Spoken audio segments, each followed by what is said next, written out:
propietario.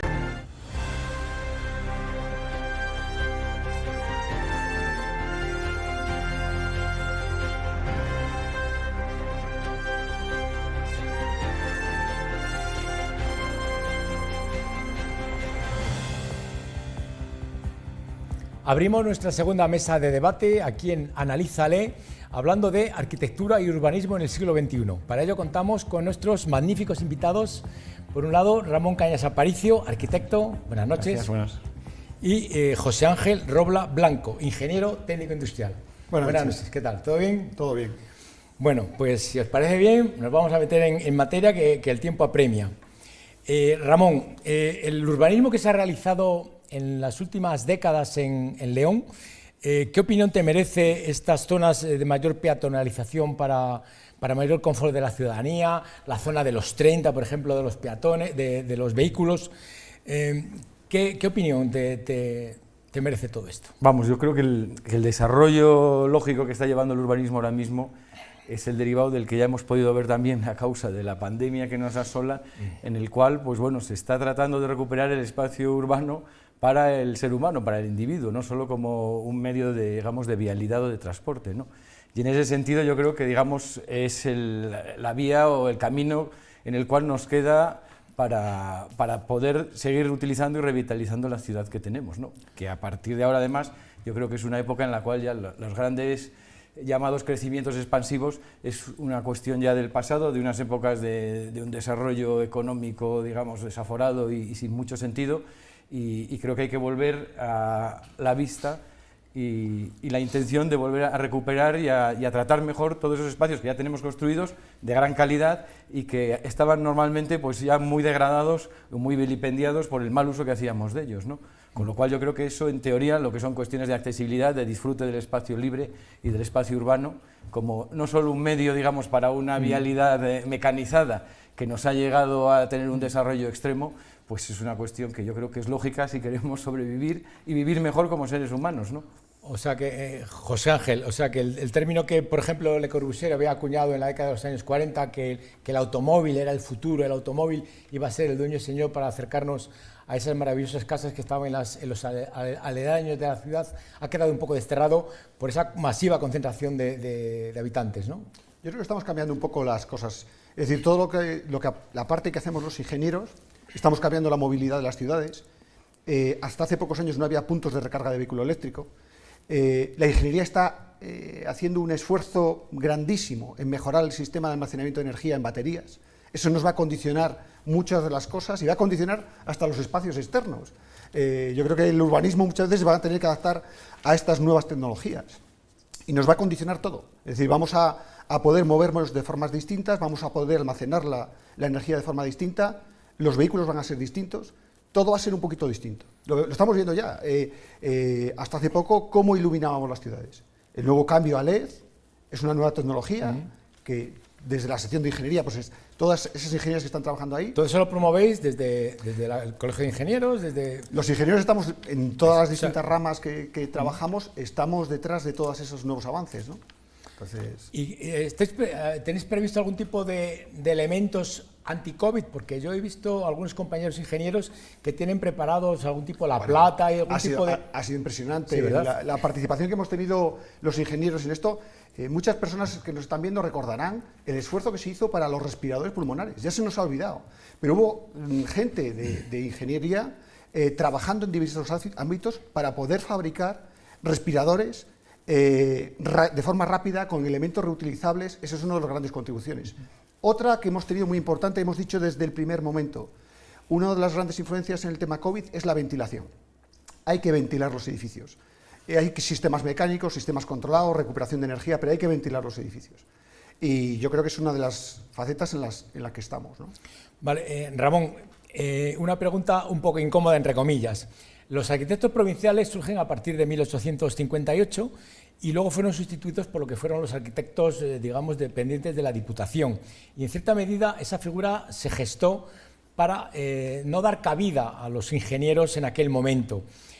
A día de hoy, esa controversia que surgió en aquel momento, en el siglo XIX, esa falta de competencias o esas discrepancias que podía haber en el siglo XIX siguen existiendo hoy que tengo aquí a mi izquierda un ingeniero y a mi derecha un arquitecto? Vamos, yo no estoy de acuerdo con la aseveración que has hecho primeramente, ¿no? Porque no creo que el origen, son datos, ¿eh? No, que el origen de los arquitectos provinciales fuera esa la función, digamos, porque de hecho los planes estaban firmados en muchos casos por ingenieros cuando se hace el ensanche de León mismamente, ¿no? También. O sea, que digamos eso fue una rotación que se hizo entre profesionales para, digamos, empezar a hacer uso de una cierta disciplina urbanística en cuanto a la organización o la forma de desarrollar y de ocupar la ciudad. El tema de la polémica con la ingeniería yo creo que tampoco existe, porque aparte de estar ya regulado en nuestro país, como en cualquier país de nuestro entorno, ¿no? En el cual, digamos, yo creo que hoy en día, y ya desde antaño, ¿no? Cualquier actividad pero sí que ha habido compleja como es la construcción. Sí que ha habido durante mucho tiempo. No, bueno, pero eso ha sido una cuestión más economicista. De hecho, yo he consultado muchos pleitos que ha habido abiertos con respecto a esto. Bueno, pero eso ha sido una cuestión economicista, eso por parte de colegios profesionales, en cuanto, digamos, a pisar parcelas unos de otros, bueno, pero sí en cuanto a la regulación pero legal. Tampoco queramos enmascarar una realidad que ha habido. O sea, por eso simplemente... No, ha habido ciertas actuaciones. Sí. Que yo creo que han sido a lo mejor muy sectarizadas, en las cuales pues puede haber habido ese problema, pero normalmente es una profesión que funciona digamos, en simbiosis. Yo no concibo cualquier proyecto que hago, sobre todo de mayor complejidad, siempre es un equipo, o sea que realmente la actuación de hoy en día de un profesional es metadisciplinar, como se llama, es decir, tú al final tiene que haber un coordinador que gestiona todas las cuestiones y problemas que tienes que dar respuesta, pero el ingeniero, digamos, figura como parte en mis proyectos y en mi trabajo desde muchos años. Es indudable, pero bueno, yo quería meteros un poco el dedo en el ojo, entre comillas, para que, para que nuestros espectadores tengan un poco claro ese concepto. Pero bueno, yo creo que está claramente regulado. Lo que pasa es que en las partes en las que ha habido, yo creo, invasión a veces, o se ha entendido que era invasión de ciertas competencias, tanto los colegios de ingenieros respecto a unas legislaciones como los arquitectos igual respecto a ciertas actuaciones, han llevado los temas a los tribunales para que determinaran respecto a dudas o, digamos, o flecos que pueden quedar en la propia ley de ordenación de la edificación, ¿no? Bueno, yo creo que ha cambiado un poquito, el concepto ha cambiado un poco. Venimos de una época en la que funcionaba el ingeniero solitario, el arquitecto solitario y tal. Eso ha cambiado, es decir, ha sido tal os voy a poner un ejemplo. En este país, durante más de 20 años, hubo un reglamento electrotécnico de baja tensión y hubo un reglamento de calefacción. Bueno, en los últimos 10 años ha cambiado cerca de 20 veces. Cada año tenemos una transcripción de normativa enorme. Eso es inabarcable por ninguna persona en solitario. Entonces, ¿qué pasa? Nos necesitamos. Es decir, ese complejo, esa normativa tan extensa, ese cambio tan rápido de tecnologías. Hasta hace poco nadie estábamos hablando de aerotermias. Nadie. Las calderas de gasoil de los chalés eran una caldera de gasóleo, de carbón. Es decir, hoy la ingeniería ha conseguido una eficiencia en esas generaciones de bombas de calor que hacen que sea una tecnología que se utilice en el diseño de los edificios. Pues entramos. Que hace posible la tecnología que hicimos alusión en la primera parte del debate. Claro, es que eso cambia todo, eso cambia toda la regla. Bueno, pues una vez aclarado este pequeño... Pero seguimos demandando a los arquitectos... Es evidente que entre arquitectos e ingenieros son imprescindibles para que una construcción sea lo más llevadera y lo más sostenible. Eso es evidente. Lo que pasa es que, bueno, yo aprovechaba esta mesa de debate para que cada uno manifestase su punto de vista. Pero yo quiero hacer una petición. Pero yo sé que entre ellos tienen una magnífica relación y en ningún caso era mi intención. Queremos falsos techos más altos. Bueno, eso lo debatiremos. Reclamo desde aquí a los arquitectos.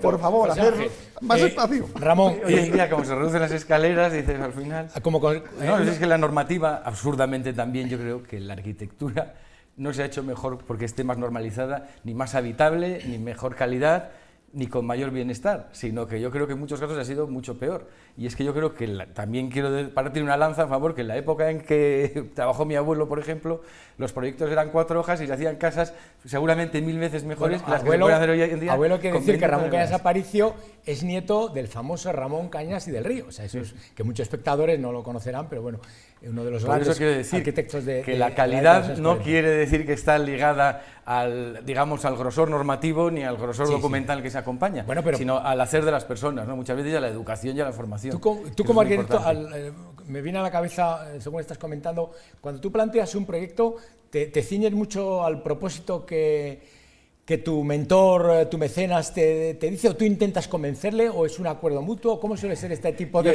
pelea, entre comillas? Que a mí siempre me ha llamado la atención. Que para que salga eso es una cosa que sale rara avis, un buen resultado. primero tiene que haber un buen proyecto en lo cual, digamos, tienes que tener un momento de inspiración en el cual, por lo que sea, te sale bien, tienes que tener un buen cliente, es decir, que haya una confianza total y mutua y que, digamos, hay una sintonía en ese sentido, y luego aparte tiene que haber una buena ejecución, ¿no? Con lo cual es una cosa que se da en muy pocas ocasiones, ¿no? Pero bueno, yo normalmente cuando enfoco un proyecto bien, digamos, un proyecto libre o tal, muchas veces lo que hago es casi prescindir de la normativa de entrada. Y luego, una vez que está ya generada la idea o lo que sea, depende del tipo que sea, ¿no? Pues ya te la revisas.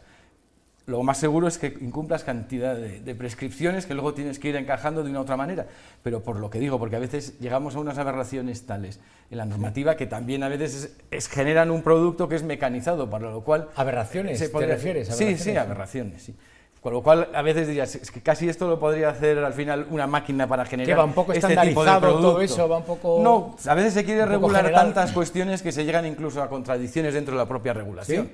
Porque cada uno, además, son organismos o seres distintos los que están escribiendo una parte. ¿En vuestro campo también sucede eso? También pasa, sí, hay que interpretar muchas veces la normativa, claro. Y en muchos casos... Interpretar. Sí, porque la normativa de instalaciones y la que nos afecta a la parte de ingeniería muchas veces es problemática de aplicar con la normativa urbanística o de los arquitectos. Entonces, esa conjugación hace falta que establecer un diálogo común, establecer, pues lo que decíamos antes, huecos, pasos, espacios... Pero interpretar en un tema tan serio como es la arquitectura...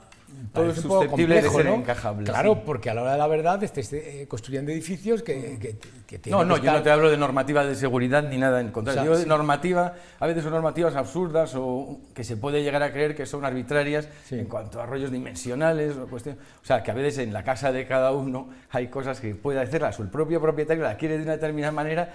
Y si la tienes que hacer así, o la tienes que camuflar así, estaría incumpliendo la propia normativa de habitabilidad, por ejemplo. Bueno, y de cara al futuro, me imagino que tanto ingeniero como arquitecto pensaréis que estamos en la sostenibilidad, ecología, es un poco la línea de trabajo que estáis manteniendo en ambos campos. Sí, yo parto de que ese es un tema, el que digamos es innato al ser humano desde que empieza a construir. ¿No? O sea, lo que es la sostenibilidad lo hacían todos nuestros antepasados mejor que nosotros, de entrada. Ha habido una época de gran desarrollismo, nuevas tecnologías, nuevos materiales, en la cual toda la humanidad se liberó de ciertos elementos que te liberaban a lo mejor pues en cuanto a lo que era la transparencia, el cambio de los espacios. José Ángel, tú también estás en esa línea de sostenibilidad, me imagino, sí, lo que pasa es que las campo. Demandas por parte de las personas han cambiado. Es decir, antes éramos capaces de vivir en una casa de adobe y calentarnos con 4 palos. Hoy no demandamos eso. Hoy demandamos unas instalaciones que nos den un confort muy alto. Eso implica unos sistemas de instalaciones muy altos y eso condiciona un poco todo. Es decir, nos gusta llegar a casa y que la calefacción esté a una temperatura. Ahora tenemos ya sistemas domóticos que cuando llegas a casa te reconocen y ponen la escena de iluminación que tú quieres. Escena de relax, escena de tarde, escena de noche. Quiero llegar a casa y con una voz que se levante las persianas.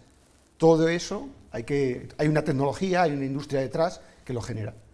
Bueno, pues se nos acaba el tiempo lamentablemente, es un debate tremendamente atractivo para todos nuestros espectadores, pero espero que en otras ocasiones tengamos más ocasión de contar con, gracias Ramón, gracias José Ángel, para estos debates tan interesantes de arquitectura y urbanismo en el siglo XXI, aquí en Analízale en la 8.